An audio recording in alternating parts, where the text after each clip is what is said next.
Ok, podemos, seguimos.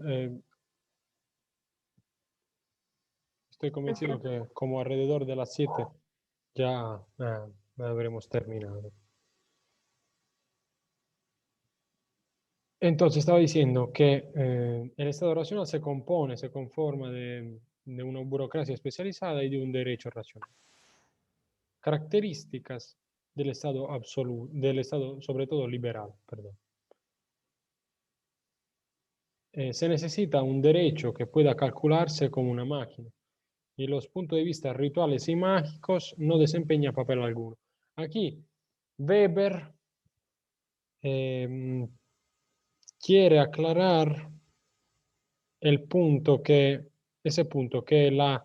todos los aspectos mágicos que no tienen que ver que no tienen una racionalidad en ese sentido, no, no pueden,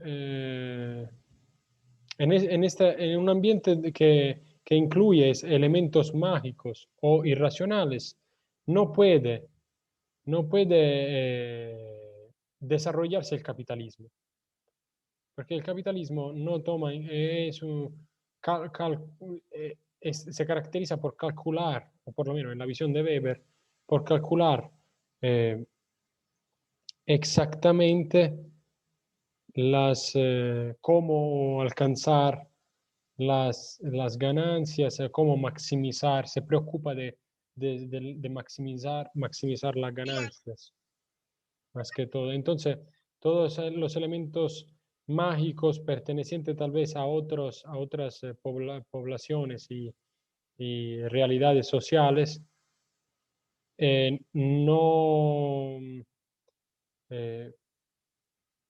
no permiten el desarrollo del espíritu capitalista. Por ejemplo, en China no hay las características, en esa época no existen las características eh, mm, fundamentales para que se desarrolle el capitalismo. ¿Por qué? Porque en China es el mandarín, que es, digamos, que representa la nobleza, tiene solamente una formación humanista y poco, eh, y no hay juristas, no hay entonces personas que puedan desarrollar este derecho racional como se desarrolla en Europa. Y también China se caracteriza por aspectos por muchos aspectos sociales de la China de la época eh, se caracterizan por ser mágicos, en el sentido que algunos aspectos sociales se dejan a la bondad de los espíritus y entonces tienen una lógica bastante irracional que choca con la lógica del Estado racional liberal. En la India había escritores, por cierto, y también eh, la parte más, la parte más, con más cultura, se trataba de escritores, pero no tenían juristas tampoco que podían, que desarrollaban ese derecho racional. Mientras que en Occidente sí se tiene un derecho formalmente desarrollado producto de la influencia romana. Eh, la alianza entre el Estado y la jurisprudencia formal vino a favorecer indirectamente al capitalismo. Esta al final es lo que Weber quiere decirnos.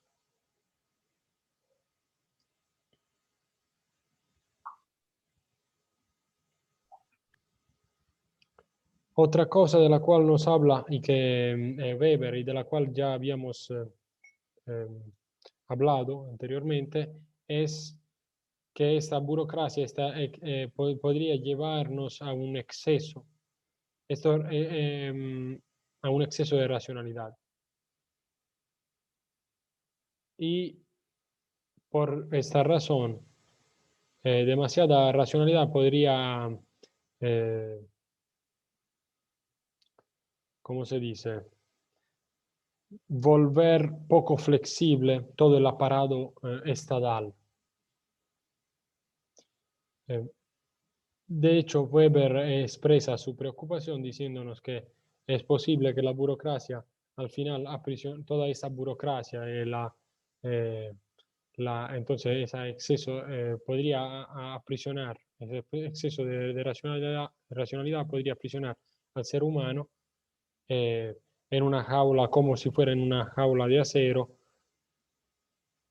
Y entonces dice que al final eh, la característica positiva que nos ha llevado la Ilustración y la Revolución Francesa,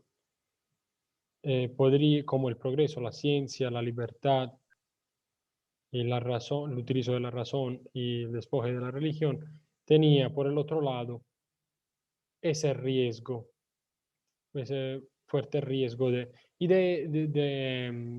una excesiva racionalización. O sea, también el capitalismo refleja este exceso de racionalización, esa eh, exclusiva mm, visión de maximizar las ganancias racionalmente, ¿no? Tratando de desarrollar una empresa con el objetivo de maximizar la ganancia. Del otro lado, provoca y causa una serie de consecuencias negativas para el medio ambiente y los mismos seres humanos al final.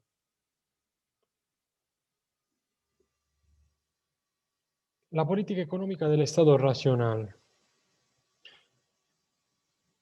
Una política económica estatal solo ha surgido en la época moderna. Antes se llevaban a cabo solo una política fiscal y una de asistencia.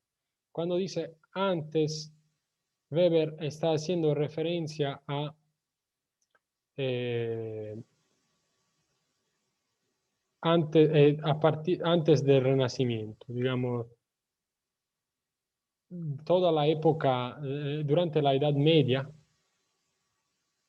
los únicos atisbos de política mercantil son desarrollados por parte de solo algunos señores, como en el caso del rey Federico Barbarroja, entre 1122 y 1190. En la demás política se trataba de política fiscal y de asistencia, no había una política económica estatal todavía bien desarrollada, porque tampoco existía lo estatal.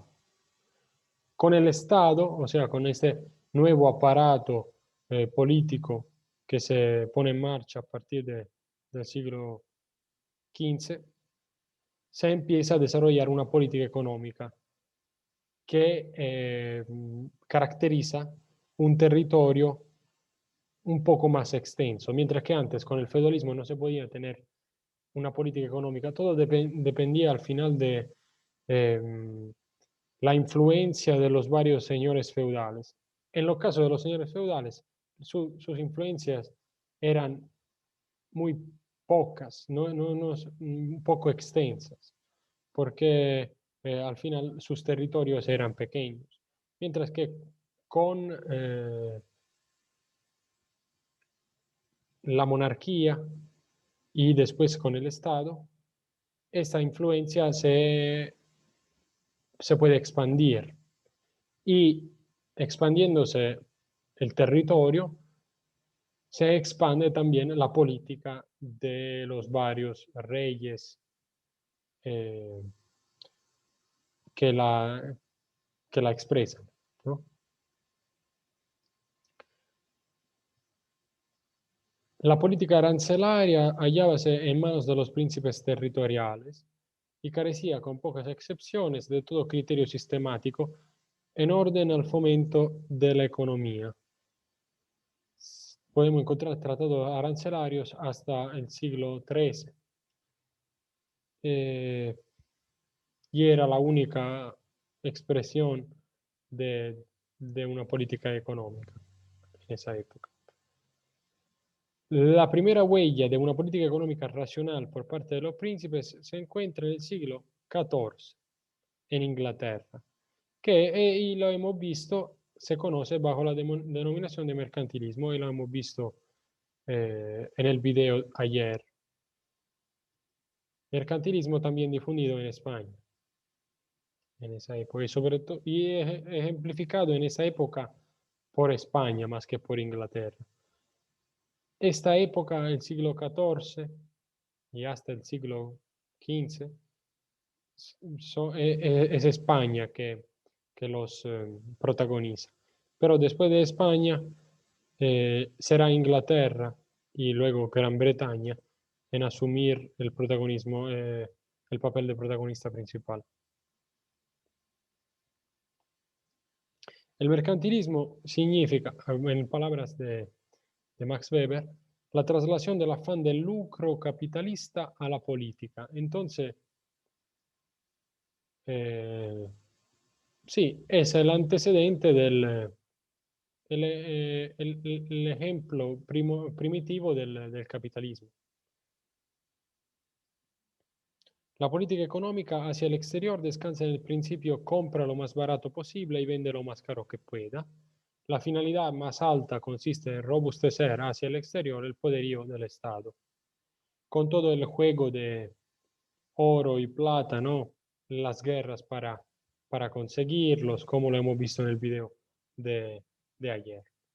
Lo que en definitiva creó el capitalismo fue la empresa duradera y racional, la contabilidad racional, la técnica racional, el derecho racional. A todo esto había de añadir la ideología racional, la racionalización de la vida, la ética racional en la economía.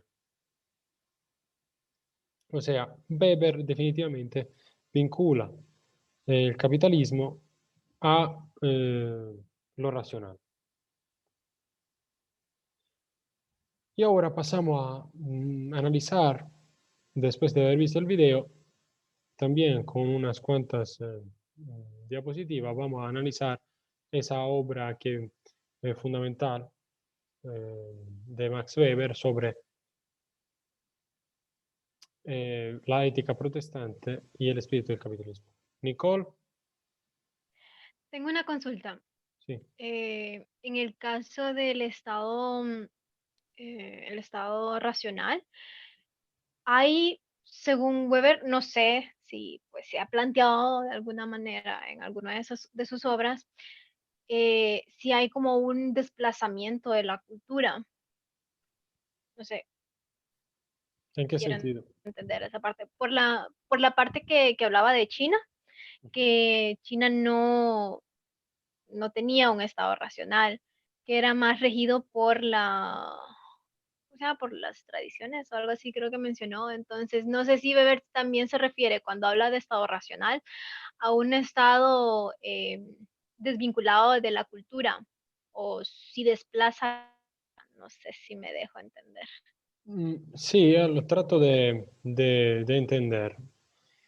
Ahora, China tiene unas características en esa época diferentes respecto a la característica europea y no se da, tiene muchos aspectos que son dejados a, la, a lo irracional. No tiene por ejemplo, en China falta un derecho como el derecho que deriva de los romanos, que está presente, ¿no? Y que se desarrolla en Europa, proprio porque la presencia romana en Europa eh, era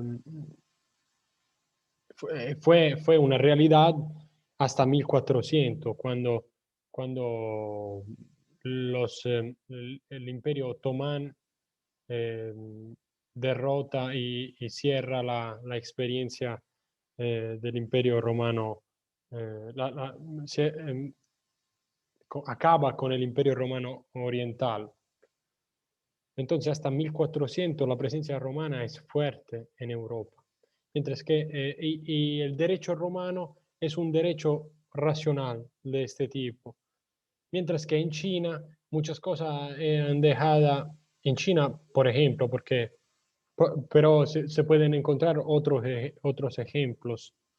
Weber nos hace el ejemplo chino y nos dice que en China muchas cosas eran dejadas a lo irracional, a la voluntad de los espíritus o cosas de ese tipo.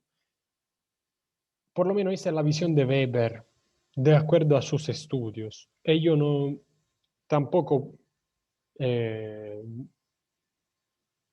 me sentiría, no quiero criticarla, pero tenemos que todavía que pensar que la religión y la racionalidad en sí, que sea en Europa como en el resto del mundo, muchas veces han chocado el una contra el otro. Ahora Weber con esta obra encuentra un vínculo entre racionalidad y religión, pero generalmente este vínculo es difícil de establecer. Y de hecho, él no encuentra establecerlo en China. Solo lo encuentra en la visión calvinista, o sea, en esa particular concepción de la religión protestante, porque es una, como hemos visto en el video, se trata de una visión muy particular, porque del protestantismo al final se desprenden todas unas ramas un poco diferentes entre ellas. No me acuerdo no sé si contesté a la pregunta. ¿Todo claro? Un poco más claro. Es que a veces me faltan las palabras adecuadas para... Pero espero que esté claro. Entonces, vamos a ver la ética protestante y el espíritu del capitalismo. La obra se divide en dos partes, el problema, una, y la idea de profesión en el protestantismo ascético, la segunda. Aquí tenemos dos protagonistas del protestantismo, el principal que es Martín Lutero, el padre del protestantismo. Y luego aquí tenemos también Juan Calvino, que es el fundador del calvinismo, obviamente. Weber nos dice que hasta ese entonces, o sea, antes del surgimiento del capitalismo, el capitalismo no puede apoyarse en el cristianismo, en el catolicismo, perdón, en el catolicismo, porque el catolicismo tiene una versión profunda con respecto a todo estímulo capitalista. Reposa esencialmente sobre el odio, lo impersonal de las relaciones dentro de la economía capitalista. O sea, el catolicismo cuestiona y critica lo impersonal de las relaciones dentro de la economía capitalista. Esta crítica a lo impersonal es también una crítica que después es asumida por todos los partidarios y sostenedores de la economía social. Porque una de las críticas que se hacen hacia el capitalismo es proprio esta. Y que igual que con el catolicismo, le parece absurdo este carácter impersonal de las relaciones. Se deberían de desarrollar unas relaciones más personales. Pero esto es antitético con la visión capitalista, porque no se puede perseguir la ganancia si se establecen relaciones personales en el sistema económico. Eh, sí, no sería el lucro el principal objetivo. De hecho, la economía social que no establece el lucro como principal objetivo eh, puede tener relaciones personales y más de confianza, ¿no? Que cultiven la confianza, un cierto grado de reciprocidad, etcétera, etcétera. Esta impersonalidad sustrae determinadas relaciones humanas a la influencia de la iglesia. En el caso de la iglesia, entonces, la aversión hacia lo impersonal de las relaciones es fundamentado a partir de del difícil grado de control y de influencia que la iglesia puede tener propio por esta impersonalidad. Y excluye la posibilidad de ser vigilada e inspirada éticamente por ella. O sea, la ética capitalista, de acuerdo a lo que dice Weber, es aversada por parte de la iglesia porque la iglesia no puede vigilar, no puede controlar, no puede controlarla esta ética capitalista. Eh, Aquí, por ejemplo, esta norma religiosa eh, que tuvo vigencia hasta el siglo XV es, deja evidente ante nuestros ojos que la iglesia, esa versión de la iglesia. ¿Por qué? Homo mercator vix aut nunquam potest Deo placere, ¿no? Que latino y significa puede negociar sin incurrir en pecado, pero ni aún así será grato a Dios. O sea que el negociar la, la, la profesión de los mercaderes al final y de todos los capitalistas comerciantes no es vista eh, bien por parte de la iglesia. ¿Por qué?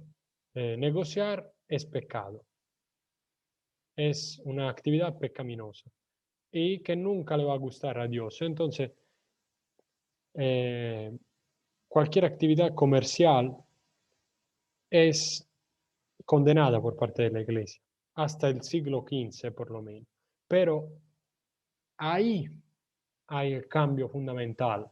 Se pasa desde una visión teocéntrica a una visión antropocéntrica. Estamos en la época renacimental. Este pasaje, desde una visión a otra, hace que esta norma pierda su vigencia, porque antes, como podemos ver en estas dos imágenes que yo eh, eh, puse en esta diapositiva, esas dos imágenes reflejan eh, de dos formas distintas esa versión de la iglesia hacia el negocio, la actividad sí, del negociar y cualquier actividad lucrativa. Pero aquí son dos cuadros, dos pinturas que se pueden interpretar de manera diferente. De un lado podemos mirar a San Francisco, San Francisco que predicaba una cierta, más que todo, la pobreza, más que la riqueza. Entonces, los franciscanos, todos aquellos que seguían sus preceptos y sus ideas, nunca, en los franciscanos nunca podemos encontrar la, ¿cómo se dice? El espíritu capitalista. Mientras que en la otra obra de Tiepolo, podemos ver como la repulsión de Jesucristo hacia los mercaderes del templo. Pero esto era para otra, esa repulsión era porque los mercaderes estaban vendiendo adentro del templo, ¿no? Entonces, eh, digamos que el templo no estaba hecho para los negocios. Y entonces desde ahí, eh, desde esta, eh, desde ese ejemplo se puede interpretar también la versión de la iglesia hacia eh, los negocios en sí. Del otro lado podemos considerar también que la iglesia no, tal vez podía criticar el negocio, el negociar, pero no podemos decir que era una iglesia pobre. Solo San Francisco, tal vez, aferraba a esa visión de la iglesia, pero la iglesia no lo era y nunca lo estuvo. Por favor, Valesca. Sí, Master, justo eso le iba a preguntar. Si estoy entendiendo que, digamos, la religión protestante, digamos, es la base o donde se fundamenta el capitalismo, ¿verdad? Más o menos así es lo que estamos hablando. Pero me queda la duda de la religión católica tampoco ha sido como que muy socialista. Entonces, si el protestantismo es, digamos, afín al capitalismo, el catolicismo podemos decir que a la aristocracia, a qué modelo económico, porque tampoco la Iglesia Católica ha sido como que afín a las posturas socialistas o comunistas. No sé si me estoy desviando del tema. Cierto. Ma aquí Weber considera que el capitalismo como sistema económico se aferra de alguna manera a los preceptos calvinistas, pero no a los católicos por estas razones que acabamos de decir. Pero Pero sin embargo, lo que nos está diciendo ahorita es, digamos, la Iglesia Católica ha acumulado riquezas por siglos, ¿verdad? sí, pero no se ha, ¿cómo se dice? No ha preferido un sistema económico más que otro nunca, o por lo menos ahorita Ok. no pienso, no estoy pensando en una conexión entre el catolicismo, la iglesia. Cierto, tuvo influencia y que sigue teniendo influencia en lo político, estamos de acuerdo. Y que Claro, puede en la interferir. caída del comunismo, o sea, Sí, el Papa Juan Pablo II se metió muchísimo en la Guerra Fría, etcétera. No me quiero desviar, ¿no? Tampoco estoy estableciendo como que una comparación entre si la Iglesia Católica es afín al capitalismo o no, pero sí me llamó la atención que estamos analizando, digamos, que el vínculo del capitalismo con el protestantismo, pero me llama la atención el catolicismo ha sido afín a grandes poderes económicos también, ¿verdad? sí. Sí, pero la iglesia, con la única diferencia que la iglesia católica no expresa directamente porque mientras que el calvinismo dice hay que trabajar y enriquecerse para que para entender que Dios nos quiere. Eso Ujú, prácticamente nos dice Calvino, ujú. mientras que la Sí, digamos iglesia que habían nunca, posturas al sí, respecto. Ujú. exacto, mientras que la iglesia nunca tuvo una postura de ese tipo. Sí, el A trabajo menos que es, fueran personales de, digamos, el Papa Juan Pablo II, que decía que no pagar impuestos era pecado, lo cual no es pecado, sino es un delito. bueno, no pagar impuestos al final, ahí el Papa estaba haciendo, Pero eh, eran como posturas personales, me refiero, sí, pues, o sea.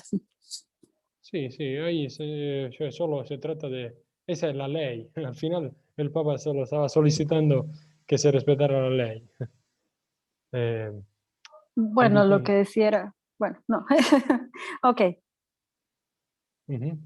No, No, es que lo que decía era que era pecado, pues, porque como, claro, los pecados con un par de me rezo, etcétera, pues me libro del pecado, pero si es un delito, voy preso.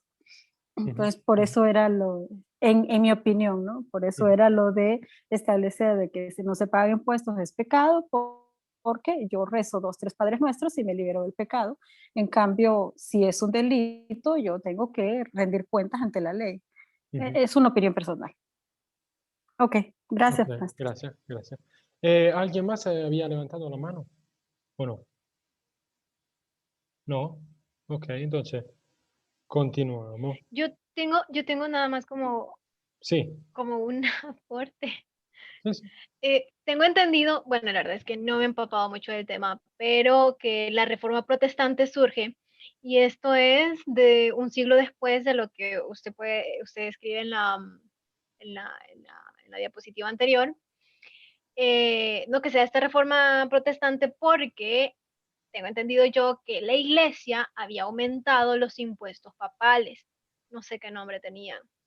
Entonces creo que hay cierta como ruptura en el tema de ese fin económico, o ese planteamiento o esos valores católicos iniciales, porque precisamente ocurre esa ruptura entre Lutero y la Iglesia Católica al menos hasta donde yo sé, no sé si realmente estoy equivocada, precisamente por ese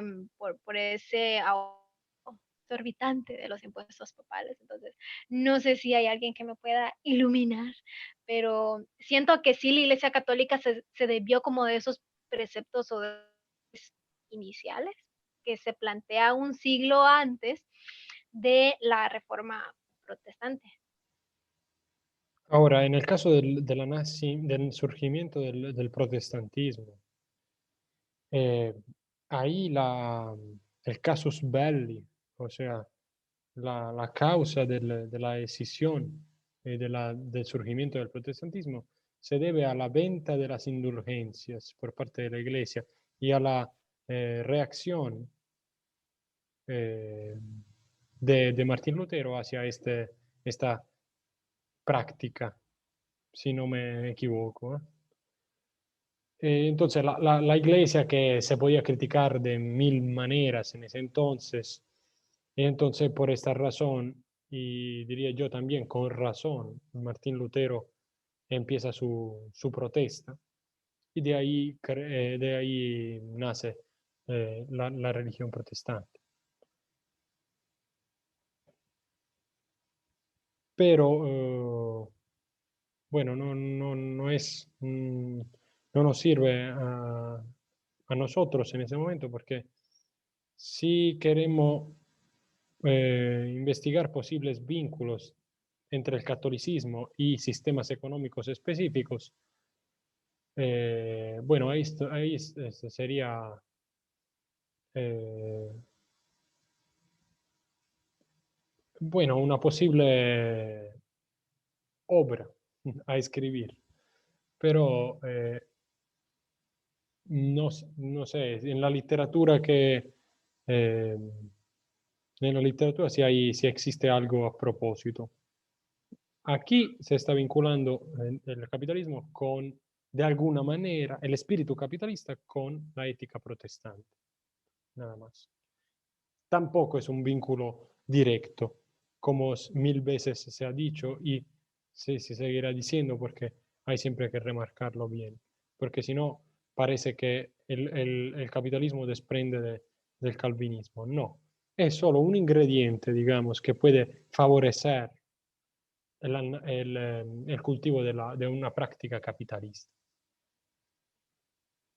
El gran empresario, entonces, según Weber, es cristiano y solo puede imaginarse en el terreno de la cristiandad. En cambio, por ejemplo, los judíos y sus eh, afinidad con el sistema capitalista la desarrollan solo después.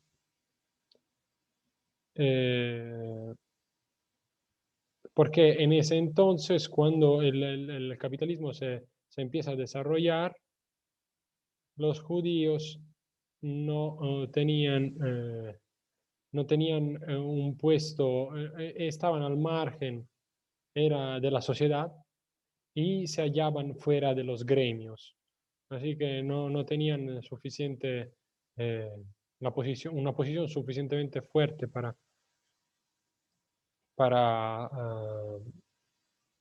para que pudieran tener algún papel en el surgimiento del capitalismo.